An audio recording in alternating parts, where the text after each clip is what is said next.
लल्ला, तू स्वयं ही बता दे तुझे क्या चाहिए।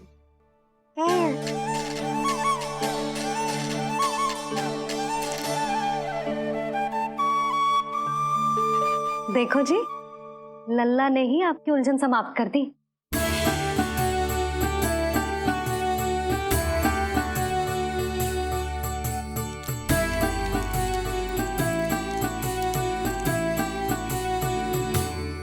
मेरा आशीर्वाद कि तेरा ये नाम कृष्ण तेरी प्रजा के लिए बहुत हितकारी हो। गुरुवर, आप भी इसे आशीर्वाद दें।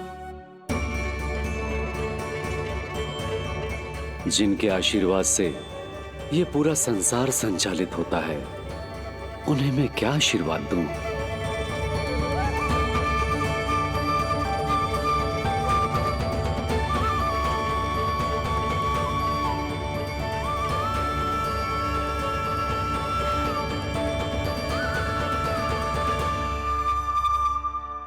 आपने तो मुझे मेरा नाम दिया है ऋषिवर।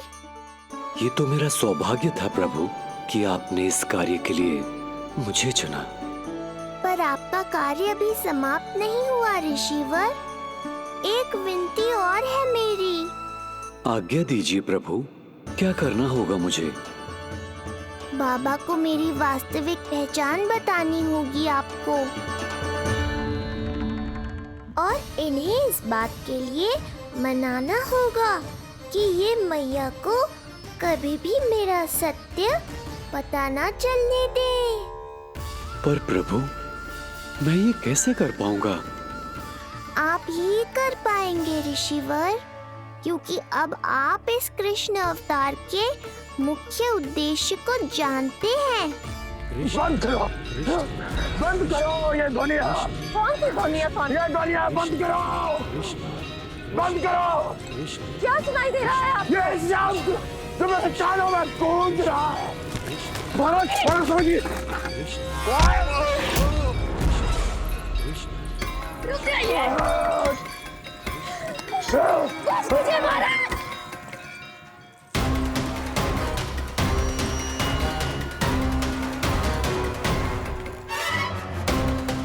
आप भूल रहे हैं कि आप मथुरा नरेश है, कंस है आप।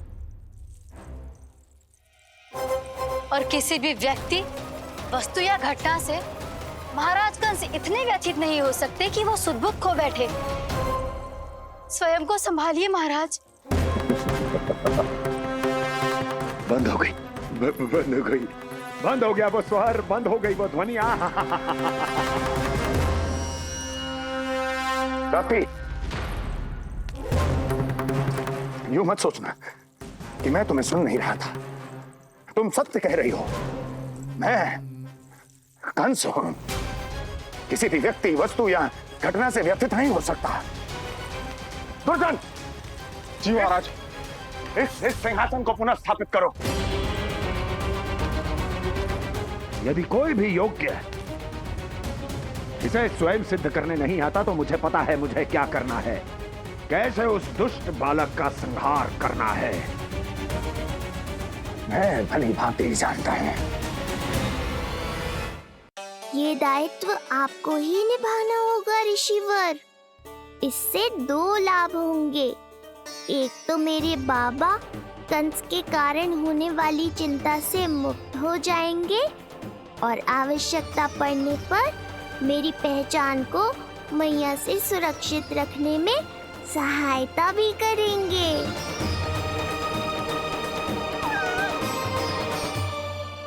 नंदराज, अब बलराम और कृष्ण दोनों को भूख लग गई होगी।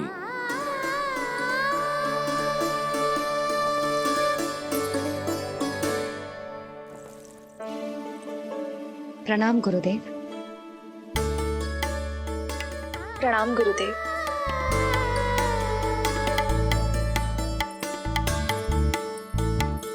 गुरुदेव, अब आप भी विश्राम कर लीजिए।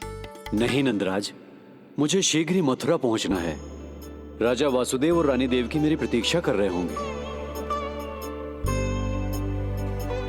पर इससे पहले कि मैं जाऊं, मुझे आपको कुछ बताना है।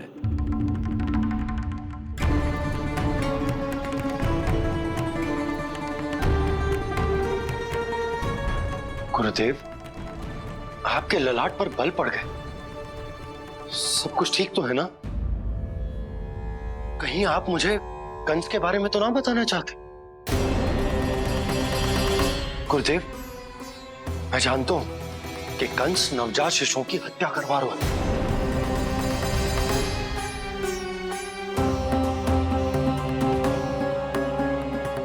कंस नहीं, कृष्ण के बारे में कुछ कहना है मुझे।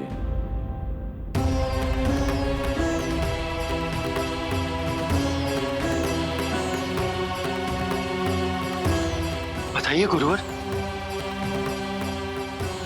मैं एक ऐसा सत्य बताने जा रहा हूं नंदराज, जो है तो वरदान, पर उसे स्वीकारना आपके लिए बहुत कठिन होगा। गुरुदेव, आप जो कह रहे हैं वो मैं समझ ना पा रहा हूं। बताइए ना।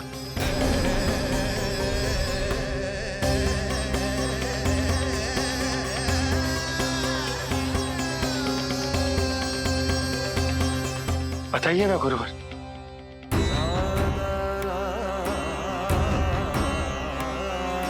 सत्य यह है नंदराज,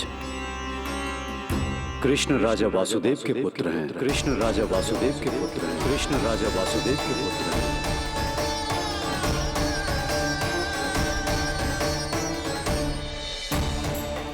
और वो कोई साधारण बालक नहीं है, स्वयं श्री हरि विष्णु के अवतार हैं। और वो कोई साधारण बालक नहीं है, स्वयं श्री हरि विष्णु के अवतार हैं।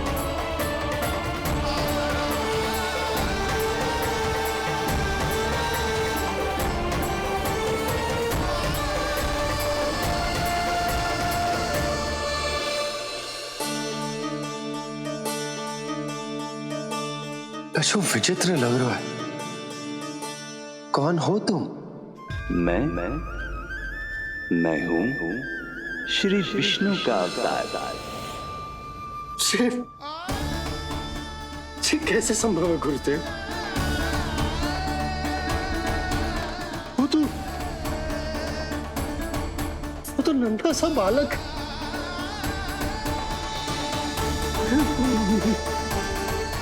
वो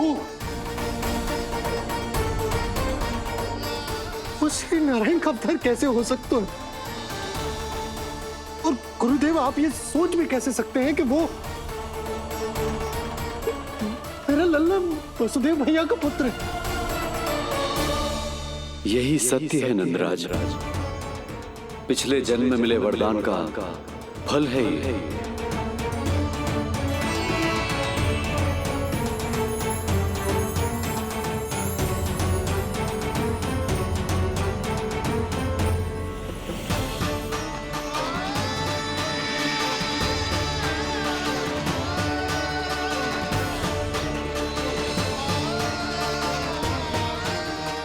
मैं आपकी संतान के रूप में अवश्य आऊंगा, किंतु उसके लिए आपको मेरे अगले अवतार के बाद एक और अवतार की प्रतीक्षा करनी होगी, क्योंकि अगले जन्म के लिए मैं पहले ही ये वरदान माता देवकी को दे चुका हूं। इस समय मैं विवश हूं, किंतु मैं आपको वचन देता हूं, आपकी संतान बनकर अवश्य आऊंगा, अवश्य आऊंगा। प्रभु, श्रीहरि को अपने सामने देखकर मेरी व्याकुलता का बांध टूट गया है। 2 जन्म बहुत बड़ा समय होता है स्वामी। अपने पुत्र के रूप में हरि को गोद में खिलाने के लिए अब मैं और 2 जन्मों तक प्रतीक्षा नहीं कर सकती। धरा!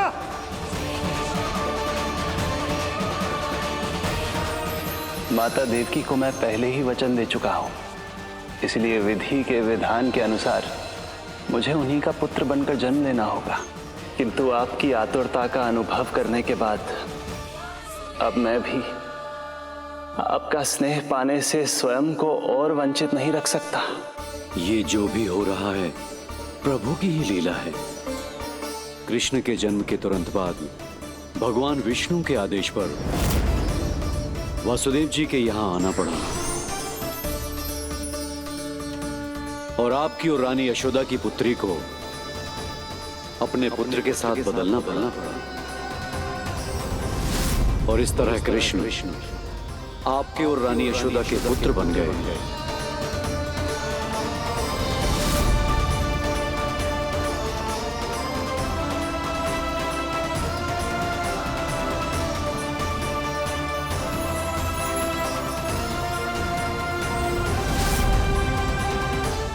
आपने सही कही थी गुरुदेव,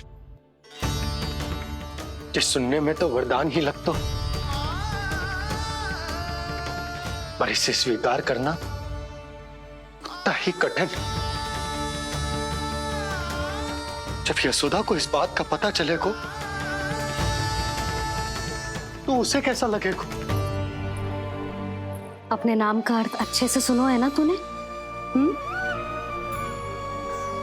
उसका हर एक अक्षर भगवान श्री नारायण से संबंधित है, जैसे उन्हीं का स्वरूप है तू। बस मैया, ये सत्य आपसे छुपा रहे, इसी कारण बाबा के लिए ये जानना आवश्यक है। फिर चाहे इसे स्वीकार करना उनके लिए कितना भी कष्टदायक क्यों ना हो। नहीं नंद, ये सत्य उन्हें आप नहीं बताएंगे। स्वयं प्रभु ने मुझसे कहा है, किसी और प्राणी को इसके बारे में भनक तक नहीं लगनी चाहिए, और रानी यशोदा को तो बिल्कुल नहीं। गुरुवर, कंस के आक्रमणों की जानकारी यशोदा से पहले ही छुपा कर रखना कठिन था। अब इतना बड़ा सत्य मैं यशोदा से कैसे छुपाऊंगा? आपको छुपाना ही होगा नंदराज, यही प्रभु की इच्छा है।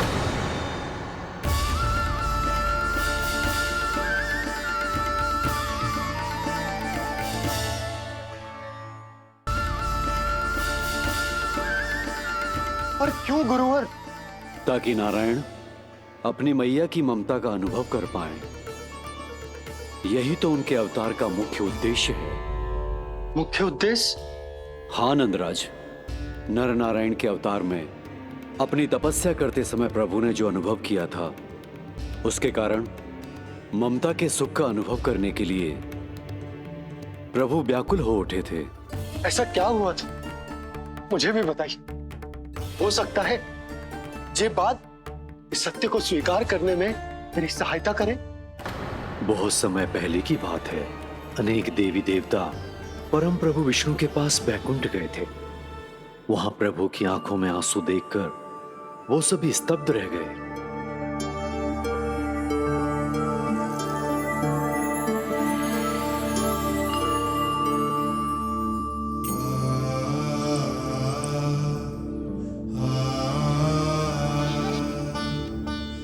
प्रभु, आपकी आंखों में आंसू?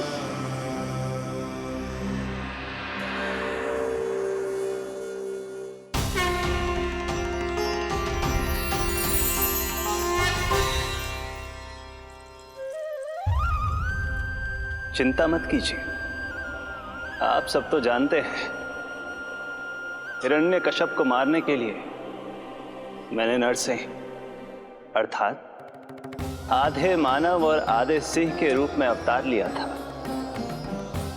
उस राक्षस का वध करने के बाद नर और सिंह दोनों भागों ने अलग अलग होकर नर और नारायण के रूप में पुनः जन्म लिया। वर्तमान में वो दोनों बद्रिकाश्रम में तपस्या कर रहे हैं।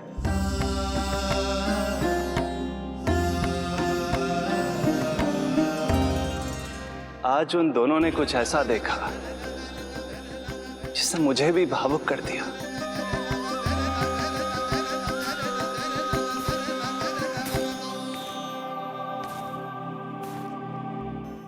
सखा, ये युवक कौन है? निकट के एक गांव के धनी व्यापारी का पुत्र है ये। प्रत्येक संध्या वन के उस पार ये अपनी प्रेयसी से मिलने जाता है और फिर रात्रि भर उस नर्तकी के साथ सहवास करने के बाद सुबह अपने निवास को लौट आता है। यदि यही इसका नित्य क्रम है तो फिर आज ये इतने तनाव में क्यों है?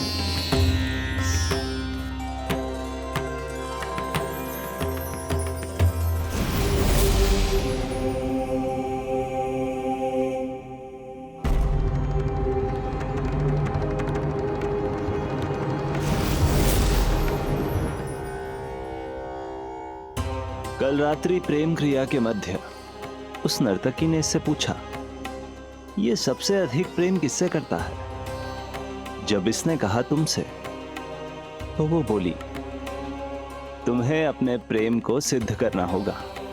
अपनी मां के हृदय को उसके तन से अलग कर मुझे सौंपना होगा। मां का हृदय?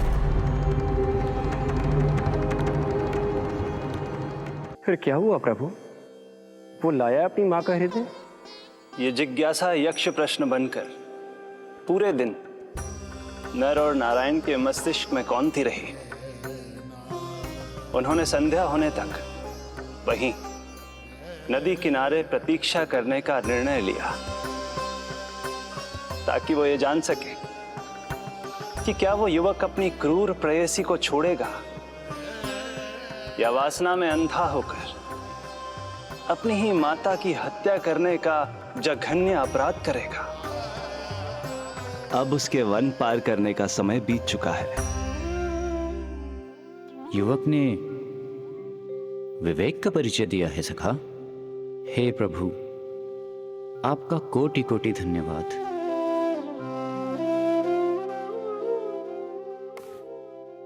सखा,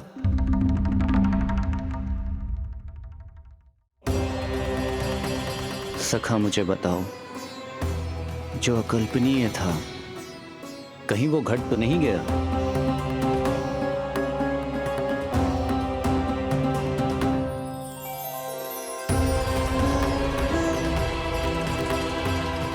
जब इस युवक की मां को इसकी प्रेयसी की क्रूर मांग के बारे में पता चला तो जो उसने किया वो इस समस्त संसार में केवल एक मां ही कर सकती है।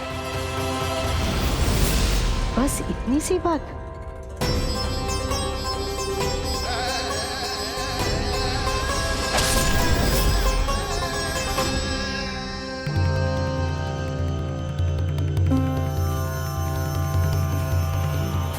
संभाल के मेरे बेटे, कहीं चोट ना लग जाए तुझे।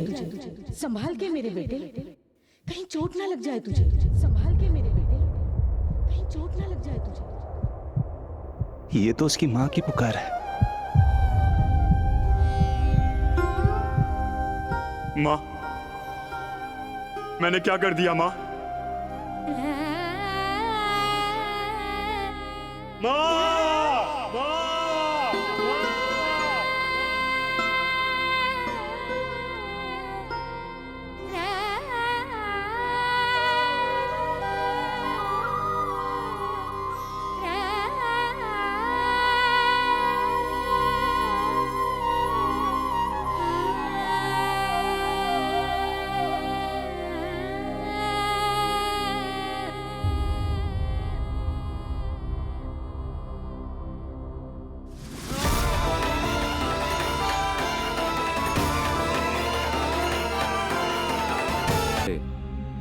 केवल नर और नारायण ही भावुक नहीं हो गए थे, बल्कि बैकुंठ में बैठे श्री हरि की आंखों में भी आंसू आ गए थे।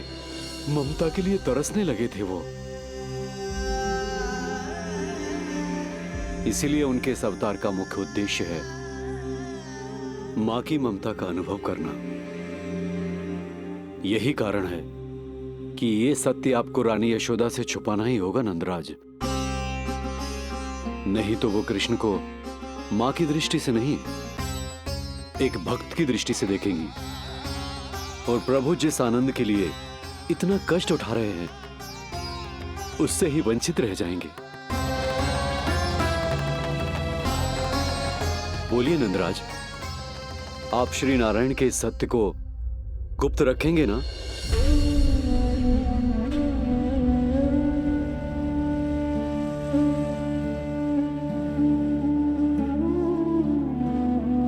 प्रभु ने मुझे कैसी दुविधा में डाल दिया है गुरु। यशोदा से तो ये सत्य मैं छुपा भी लूंगा, परंतु स्वयं से कैसे छुपाऊंगा? और बाबा होने को सुख, उसको अनुभव कैसे कर पाऊंगा? जो हो रहा है और जो भी होता है सब उनकी ही इच्छा से होता है नंदराज। इसलिए आगे का मार्ग भी वही दिखाएंगे। अब मैं चलता हूं नंदराज। राजा वसुदेव और रानी देवकी नामकरण के बारे में जानने के लिए व्याकुल हो रहे होंगे।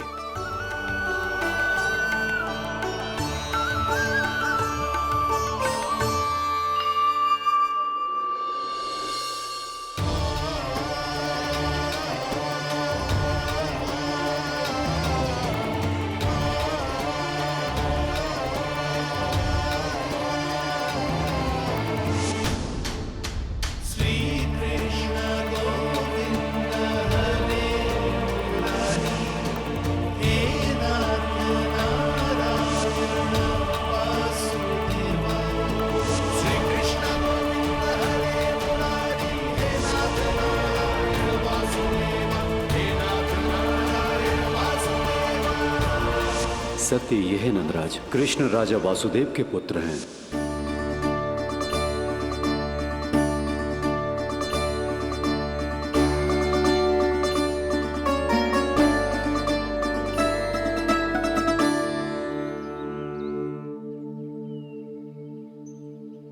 नंदराज,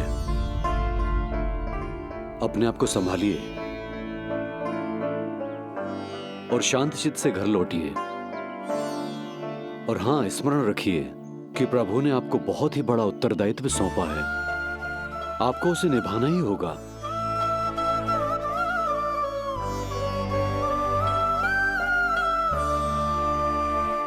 प्रभु आपको शक्ति दे।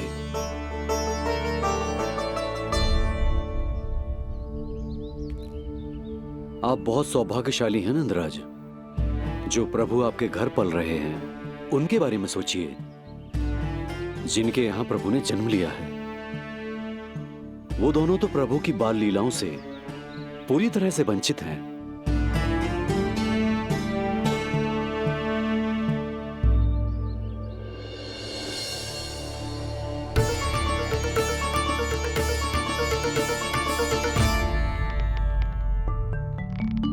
कहाँ रह गए तेरे बाबा लल्ला? जो आए क्यों ना अब तक?